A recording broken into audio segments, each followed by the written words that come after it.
इस समय हम खड़े हुए हैं जहां पर अखिलेश यादव जी आ रहे हैं। उनका मंच यहां पर सजाया गया। इस तरीके से आप देख सकते हैं सुरक्षा बल को भी लगाया गया है। पब्लिक भी यहां पर खड़ी है और उनकी जल्द से जल्द आने की संभावना है।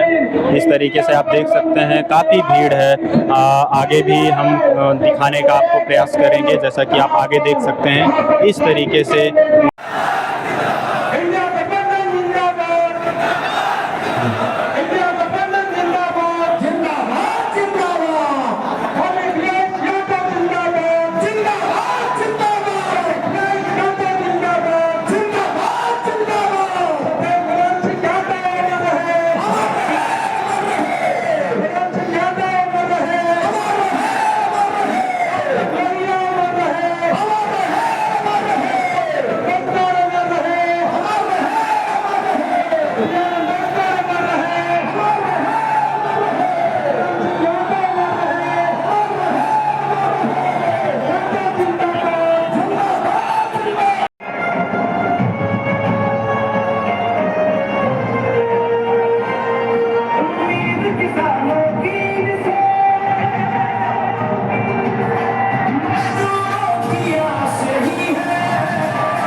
तो ये भी लागू हो जाएगी।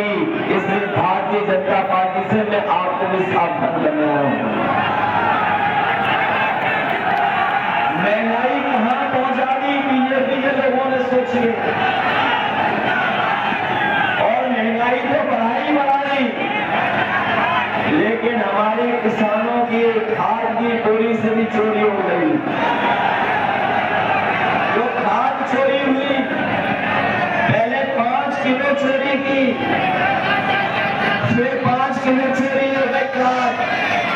बताओ आपकी बोरी से खाद की 10 किलो चोरी हुई कि नहीं हुई?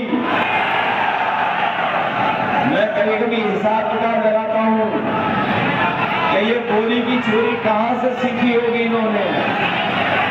तब मुझे याद आता है कि पार्ले जी बिस्किट पैकेट से सीखी होगी। जिन लोगों ने बाजार में देखा होगा पार्ले जी बिस्किट पैकेट, पहले इतना बड़ा आता था पार्ले जी बिस्किट पैकेट, बताओ आज कितना बड़ा हो गया। पहले आता था बड़ा, जैसे जैसे महंगाई बढ़ी उन्होंने अपना मुनाफा कमाना कम नहीं किया, जो बड़ा पैकेट था वह छोटा होता चला गया।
इतना पैसा तो किया ही किया, लेकिन वैक्सीन कंपनियों से इन्होंने चंदा भी वसूल लिया।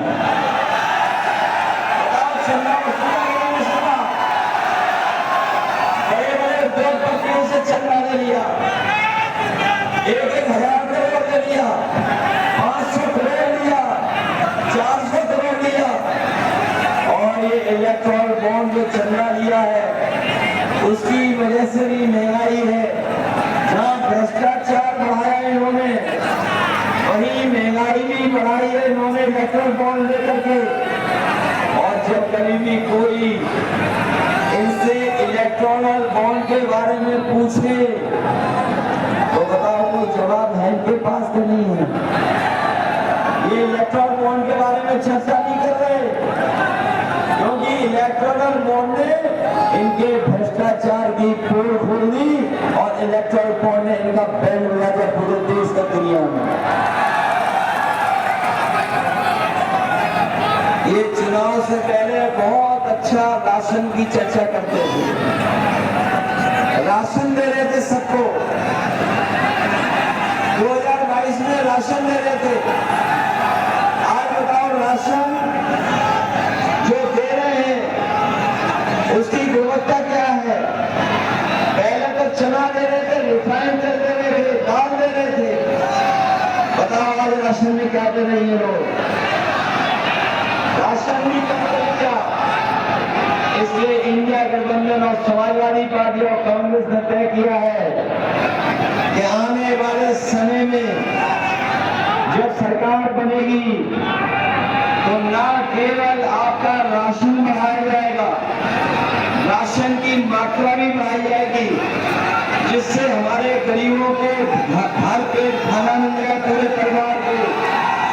और राशन की गुणवत्ता मात्रा बढ़ा करके, जिस तरीके से आपने बाजारों में देखा होगा कि संपन्न लोग, बड़े लोग जो पैकेट का आटा है गुणवत्ता में अच्छा है और पौष्टिक है वो लेकर के खा रहे हैं, तो अपने गरीबों को जहाँ राशन बढ़ाएंगे वहीं पौष्टिक आटा के साथ साथ अपने गरीबों को डाटा फ्री देने का विचार होगा। क्योंकि पौष्टिक आटा से उनका स्वास्थ्य बेहतर होगा और जब डाटा होगा तो हमें चलने, पढ़ने और जानकारी हासिल करने का भी हमें मौका मिलेगा। क्योंकि आज डाटा के बिना कुछ नहीं चल रहा है। डाटा पहले फ्री मिलता था, लेकिन अब थी तो हम लोगों ने इतना बड़ा लैपटॉप दिया था आपको, बहुत से बच्चों को दिया था, उसी की नकल कर करके ये सरकार ने बड़ा नहीं दिया, कितना छोटा कर दिया, इतना छोटा कर दिया और इतना घटिया दिया है कि आप उसमें उंगली घुसते तो वो चलता ही नहीं है। आपके एम्बुलेंस दी थी गरीबों के लिए, गांव में पहुंच करके मदद करें और अपनी गर्भवती महिलाओं के लिए विशेष एम्बुलेंस दी थी। इन्होंने एम्बुलेंस को खराब की है, लेकिन अस्पताल भी बर्बाद कर दिए। किसी गरीब का आज सरकारी अस्पताल में इलाज नहीं हो पा रहा। और ये दिल्ली वालों ने 10 साल में और उत्तर प्रदेश की सरकार ने 7 साल में कोई भी एक ऐसा जिला अस्पताल नहीं बनाया जिसमें हमारे गरीबों को फ्री इलाज मिल जाए, दवाई मिल जाए और सब तरह का उनको सुविधा मिल जाए। कोई इंतजाम नहीं किया। ये जो 100 नंबर वाली पुलिस बनाई थी इन लोगों ने, 100 नंबर वाली पुलिस बनाई थी, गाड़ी दी थी हम लोगों ने, वो गाड़ी भी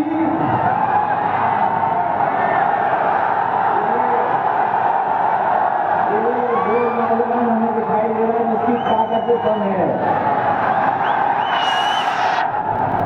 ये अन्य नहीं, फौज के लिए पक्की नौकरी के लिए पक्का है।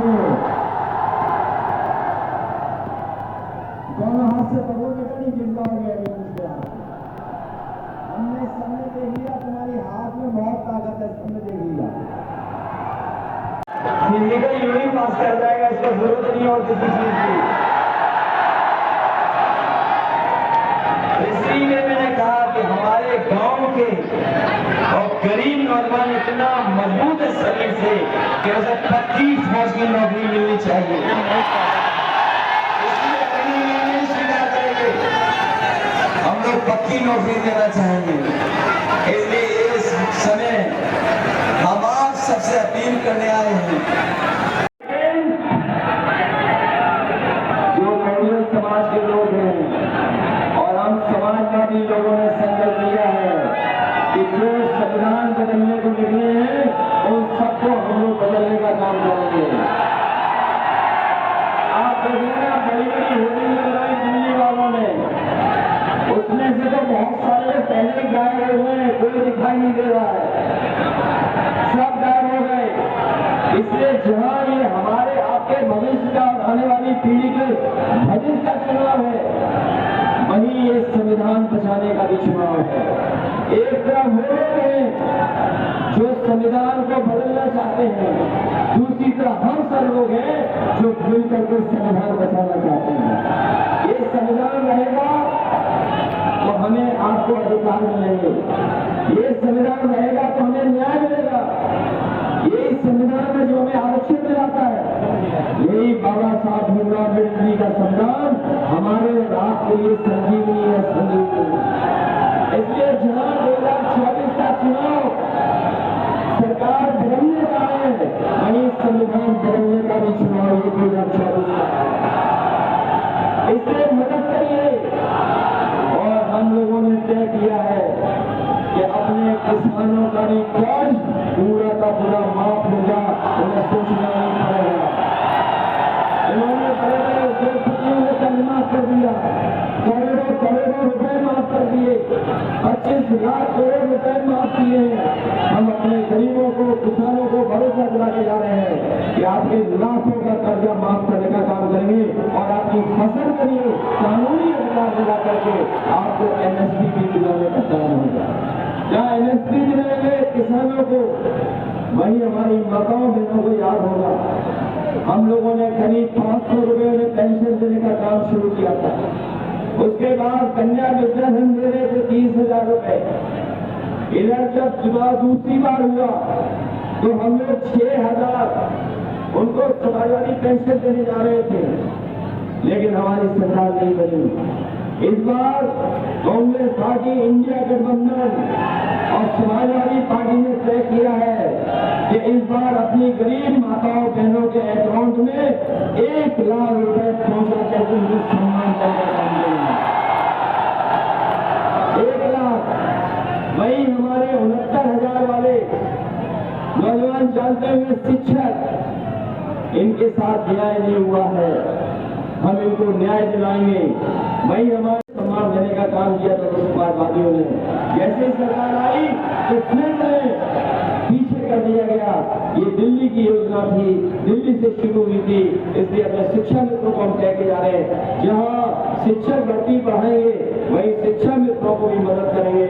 और हम अपनी आंगनबाड़ी और आशा कार्यकर्ताओं को प्रोत्साहन लगे जा रहे हैं। इनकी हमेशा लड़ाई रही है संजय भाई जी का मानदेय बढ़ाया जाए, हम लोग मिलकर के इनका मानदेय दोगुना करके उनकी मदद करने का काम करेंगे। इसलिए मदद करिए सब लोग। ये मान लें कि आज चुनाव प्रचार के बाद सब लोग अपने बूथ पे चले कर जाकर के इंतजाम करेंगे, तैयारी करेंगे सब लोग मिलकर के। मैं जानता हूँ डॉक्टर एस.डी. पटेल जी बहुत मेहनत की है, कोशिश बहुत की सब लोगों से मिलने। इसी का परिणाम ये हुआ है कि इनके पक्ष में समीकरण भी बन गया, अंदर भी बन गया और समर्थन इतना बड़ा मिल रहा है कि लाखों लाख वोट से इसका जीत। हमें पूरा भरोसा है कि जब इतना बड़ा हमें समर्थन मिला है तो आपका संविधान भी बचेगा और दिल्ली की सरकार भी हट जाएगी। इसलिए मदद करिए और हमें ऐतिहासिक वोटों से जिता कर देंगे।